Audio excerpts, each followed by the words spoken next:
reka twikomereze bageze n'abana bafise amambaraga dasanzwe bamwe ndetse 200 barakore ku baduzi bamwita bate bamwita Tanishki Abraham. Uyu mwana ndetse afise ubwenge budasanzwe, afise imyaka 11 w'umuhinde. Niyo muntu wambere gose batuye mu biganiro ndetse bita TED, ibiganiro gose bidasanzwe batumira abantu b'abahanga bazi ico bayaga imbere abantu bakuru. Niyo mwana gose wa mbere afise imyaka mike batumye gose muri biganiro kugira ngo abashe kubabwira ubwenge afise uko bumeze no kwemeza. Kandi ngo uyu mwana muto afise impamya bushobozi zisaga 3 ico bita degree kandi za PhD zo muri kaminuza. Umwana gose amaze kumiza ku myaka mike cyane, impamya bushobozi 3 kandi gose burya amaze gukora ubuvumbuzi bwinshi cyane ku kirimo mu rukanda rw'umwana muto cyane. Ane bwagiye mu ishuri banza ry'abana batora barenga baburi menga ntabakwiriye kwigaho onye. Umwana akomeza Tanishki gusa afise ubwenge, yarangiye secondaire ndetse afise imyaka 11 aja muri kaminuza gose muri iyo myaka nyene. Bizina yagiye gose mu manama ibita TED Talks, murazibona gose kuri YouTube bagira channel. Uyu mwana gose yavumbuye byinshi muri vy'ikirere ico bita klima, ndagurikira ikirere, imvura kugwa canke sivyo uruzuba rukabije kwaka. Uyu mwana byinshi muri bakoresha uyu munsi nagiye bivumbura mu myaka mike. Uyu mwana gose yigeze kuja no manama gose yo muri NASA yo muri Amerika ikurikirana gose vy'ikirere, azi byinshi mu vy'ikirere n'isanzure, arakurikira gose wizwe mu mayaga mata. Amakoma afise imyaka 9 ariko uyu mwana ashobora gusoma kandi mu maso afutse akamenya gose vyanditse kandi wamufutse bimeze bitari mukoba gose bisa nafise igisho rya 3 ashobora kumenya gose imibare indome. Uyu mwana azi kubona ibintu ndetse bitanaboneka akamenya gose kirindani mu buryo muca nk'ubundi. Ngo baramenya gose ko uyu mwana ubasha yaronse yabukuye mu mbaraga zo kumedita ariko afise ubasha budasanzwe muri make. Nta n'ubuze kuna bikora, baramufuka gasoma ivyihishije n'ibindi bisana barakuka. Ndetse uw'icumi nawe yitwa Boris Kiprianovich nivo bubira baraba siko murabibona nabo mumbabarira. Uyu none se n'umuntu afise ubasha budasanzwe kubujyana bira gose ko uyu mwana ameze nk'ikivejuru.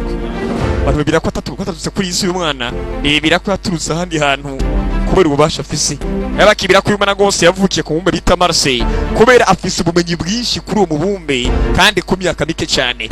Akubwira ibintu byinshi by'isanzure, akubwira gose ko ubutaka bwa Marseille bumeze, akakubwira gace neza ukuntu gateye iyo mu isanzure ndetse ku mubumbe bita Marseille. Twe turi kubitwa isi iratere EDF. Ariko ndetse umwana azi ubumenyi bwinshi ku mubumbe bita Marseille gusumba ubwo azi kuri uyu mubumbe wacu, kandi atarigeza ajayo, atari igitabo gose yigeze asoma byibuze ngo bimenye. No mwana afise ubumenyi bwinshi ndetse ku buzima bwigeze kuba gose ku mubumbe wa Marseille, akibuka avuga ndetse ko abavyeyi afise uyu munsi ariho bavyeyi mu buryo muca nk'ubundi. Barakwere kwishana nawe ni kebi. Kenshi mubira ko bakora bafise ubwenge, ariko uyu mwana muto y'imyaka 2 ni uyu mwana muto wa mbere ku isi ari muri wa muryango w'abantu bafise ubwenge bwinshi, quotient intellectuel.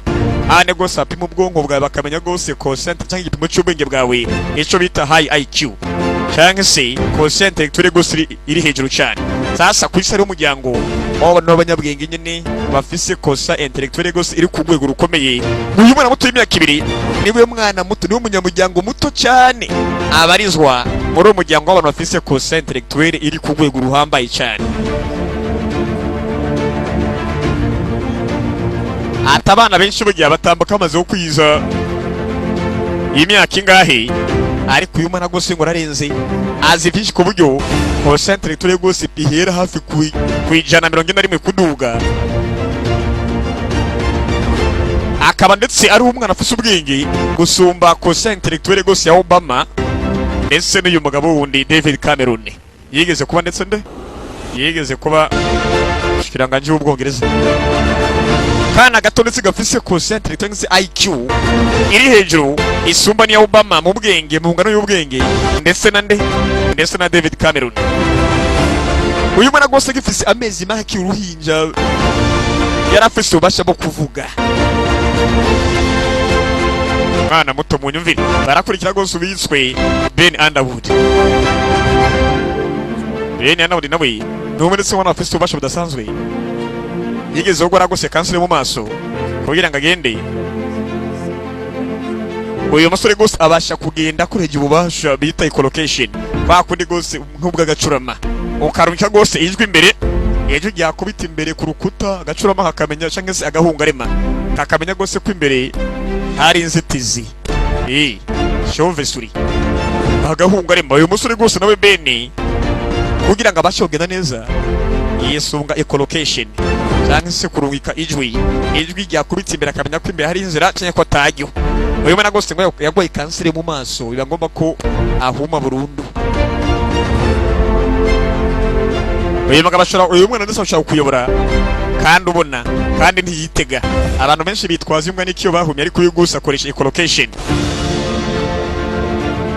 Arakurikira gose witwa gose Ana Belishi. Ana Belishi nawe afise ubanga budasanzwe n'abana b'abaho gose byanyavyo. Agifite imyaka 10 uyu makoba mu Rusiya yarazi ukaraga umubiri gose ku buryo uzinga nk'iki. Ashobora gukora gose pompage 1500 uburyo bwage bitangaza benshi. Umubiri gose yamenyekanye ko ni gufata umwambi akawukoresha ngo akawuteresha iki akawuteresha amaguru afise umuheto kandi agahamya neza cyane mu gipimo. Ana Belishki barakwereka ubuyiswe tsungutsungu. Tsungutsungu nawe abantu benshi bibirahogira imbaraga zidasanzwe ari kugira gose amaboko nkayahirike canke iki niki ariko uyu mwana w'imyaka 5 aturuka mu Bushinwa afise ubasha budasanzwe iyo bigiye kucitwa umuziki. Piano asi kwikaraga neza cyane ku buryo bitangaza benshi uburyo avuza mu piano y'umwana muto. Yagiye avuza henshi abantu barumigwa avuza piano gose y'ikive hejuru kandi nta kosa yigira akora. Barakweka nese wa 5 bamita gose Aurelien Heyman nawe ni muntu ki ati gose burya ntabyo gutangaza gose ko nafise ubwenge bufata abantu bazi kwibuka twikirema muntu dokoze mu dukunda kwibagira cyane uko dukura tugasaza dukunda gose kwibagira kenshi vya hato na hato uko dukomeza gukura dukunze gutegwa n'ikibazo cyo kwibagira tukibagira cyane. Ariko ndetse uyu musore muto Aurelien wewe afise gose ikibazo chimbone karima gose bita gose hypermania. Ico kibazo ndetse ikibazo gikomeye ku buryo uyu musore ibintu byose yigeze kumenya ibintu byose byamuciye ku maso ntabwo yigera byibagira nibibaho. Ni ikibazo gose afise cyo mu mutwe ni ingwara gose muri karimwe ituma atibagira habe na busa. Ni ingwara gose bita hypertemesia. Ni ingwara gose ndetse uyu mwana yagwaye ni ingwara y'imboneka rimwe hypertemesia. Ni ingwara gose gufata y'imboneka rimwe itakunze kubaho igatuma utigera yibagira mu buzima. Buri kimwe cyaguciye ku maso, buri kanyuguti, buri kantu, buri kabara, buri gaki akantu hose yaguciye ku maso. Ashobora kurenga nk'imiduga 10 yose ugasanga plaque arayibuka bari mu duko bangana buri kintu cyose kimuca ku maso. Buri kintu cyose abonye ahita akizirikana ubwo nyene. Ese iyo ngwara afashe umwana agifise imyaka 11 hypertemesia niko bita iyo ngwara hypertemesia. Bari umusore amaze gukura Heyman ashobora kubira gose buri kanyuguti kikintu yabonye akubwira gose umuziki volume bazamuye ukingana ibiyikoze akubwira gose buri kimwe akubwira gose ndetse ibare minshi akubwira gose buri kimwe ukurikira gose ndetse tuvuye kuri rwa tibagira ikintu na kimwe naho byogenda bite uwakanitwa gose Deepak Jangra.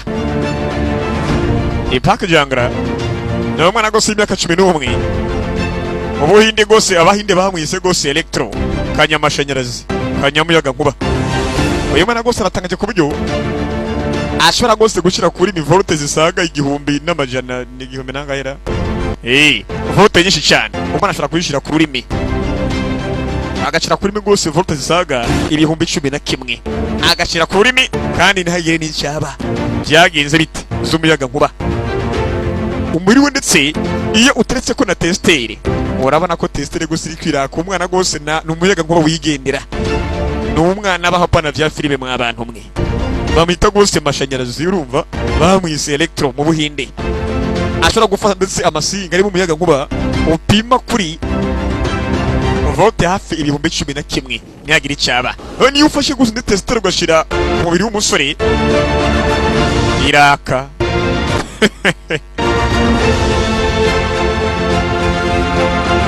Uyu mwana gose umyaga ngo ntacyo bigira umutwara habe namba. Nipaka ndetse ubwo buhanga yamenye ko bufise ariko aripara gose ndetse akantu kaza no bushuhe mu nzu ka nyina kari kageze ikibazo hita iyo mu nzu biba ngomba ko aje kwirepara. Umwana afata ibitsinga atereka mu kanwa ntiyagira icyaba, ahita amenya ko nawe ububasha afise budasanzwe. Nipaka ashobora gushira gose urutsinga rufise umuriro. Wagato gose yitwa Young Titans Tito muto. Umuntu wa mbere gose afise ubuhanga bwinshi no gukina ndetse basiketi. Ikindi kandi burya amavideo akwana n'urubuga ndetse uyu mwana afise rukurikirwa n'abantu basaga miliyoni 17. Abantu gose akibaza ubuhanga bw'uyu mwana. Uyu mwana gose agifise agifise amezi 18 yavuze ngo ni umwaka umwe ra iyo mwaka umwe n'igice. Uyu mwana yarafise ubuhanga bwo gufata agapira kakanaga mu buryo budahusha. Uyu mwana gose mu guteka agapira mu giseke ntiyigera husha habe namba, agifise amezi 18 yonyene. Kwa dupira atakwibesha atamwo naho umushira ku ntera ingana gute we atamo kandi ntabwo yigira husha. Kandi umwana agagaye gose ku ibiyago by'uwiswe Kimo's Live TV show kuri YouTube gose birahari. Uyu mwana wa mbere gose afite imyaka mike hagaragaye. Uwa kabiri gose yitwa The Night Eye. Uyu muntu wa mbere gose ndetse nawe yadasanzwe urumva afise ndetse afise amaso adasanzwe ku buryo bamutaziye gose Night Eye. Amaso ameze gose nk'ayipusi mu ijoro. Ku murango amaso abasa n'ubururu, hama hagera mu ijoro umwana amaso agasa n'icyatsi. Niko uyu mwana ameze. Ariko uravineza mu muryango wabo ndetse uyu mwana mu muryango wabo gose nta munigeze kugira amaso ku murango asa n'ubururu mu ijoro ndetse agasa n'icyatsi. Nta rumwe gose mu muryango wabo bigeze agira ayo maso.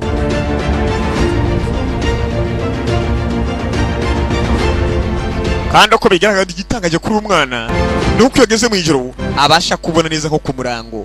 Muri make nta kintu naho turushinge hasi uyu mwana mu ijoro gose ararubona kubera amaso afise asa niki asa n'icyatsi. N'urushinge hasi barubona. Wewe nkuko ubona gose ku murango ukabona urabona neza cyane. Uyu mwana ku murango ababona neza bwafise amaso asa n'ubururu, agera mu ijoro agahita agira amaso asa niki agahita agira amaso asa n'icyatsi. Kandi akanabona neza kuri n'urushinge rubona n'akana gato.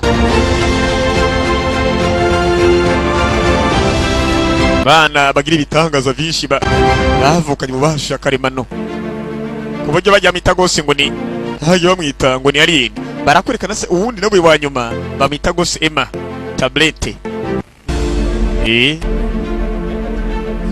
Aka kana gose burya hagifise kavukiye muri Philippines.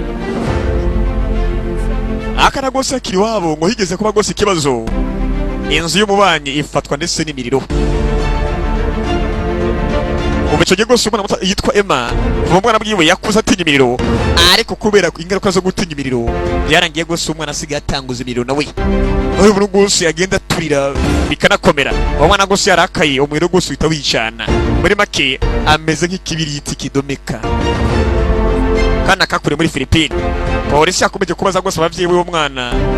Mama y'uwo mwana gose uri muri kubona. Bapereza gose amenye impamvu ndetse Emma uyu mwana muto akunda ndetse kwatsa imiriro.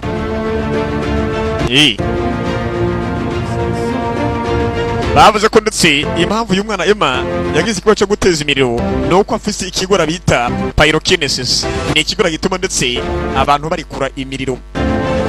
Ariko ni situation y'imboneka rimwe nta none turayumva ko muri iyi sikirese umwana wenyene atanguza imiriro. Ni ingwara gose bita mu buryo bwa tekinike bayita pyrokinesis n'ububasha umuntu agira bakitwa kanenge kubera gose muri isi by'ububasha bwose ugira butari ubw'abantu basanzwe babwita kanenge pyrokinesis. Muri make cyarage cyakabiri bantu banje mukomeza gukurikira gose Hakim Productions, mukomeza gukurikira bantu banje Hakim Productions ngiyo unashiraringa ariko si ku nguvu siko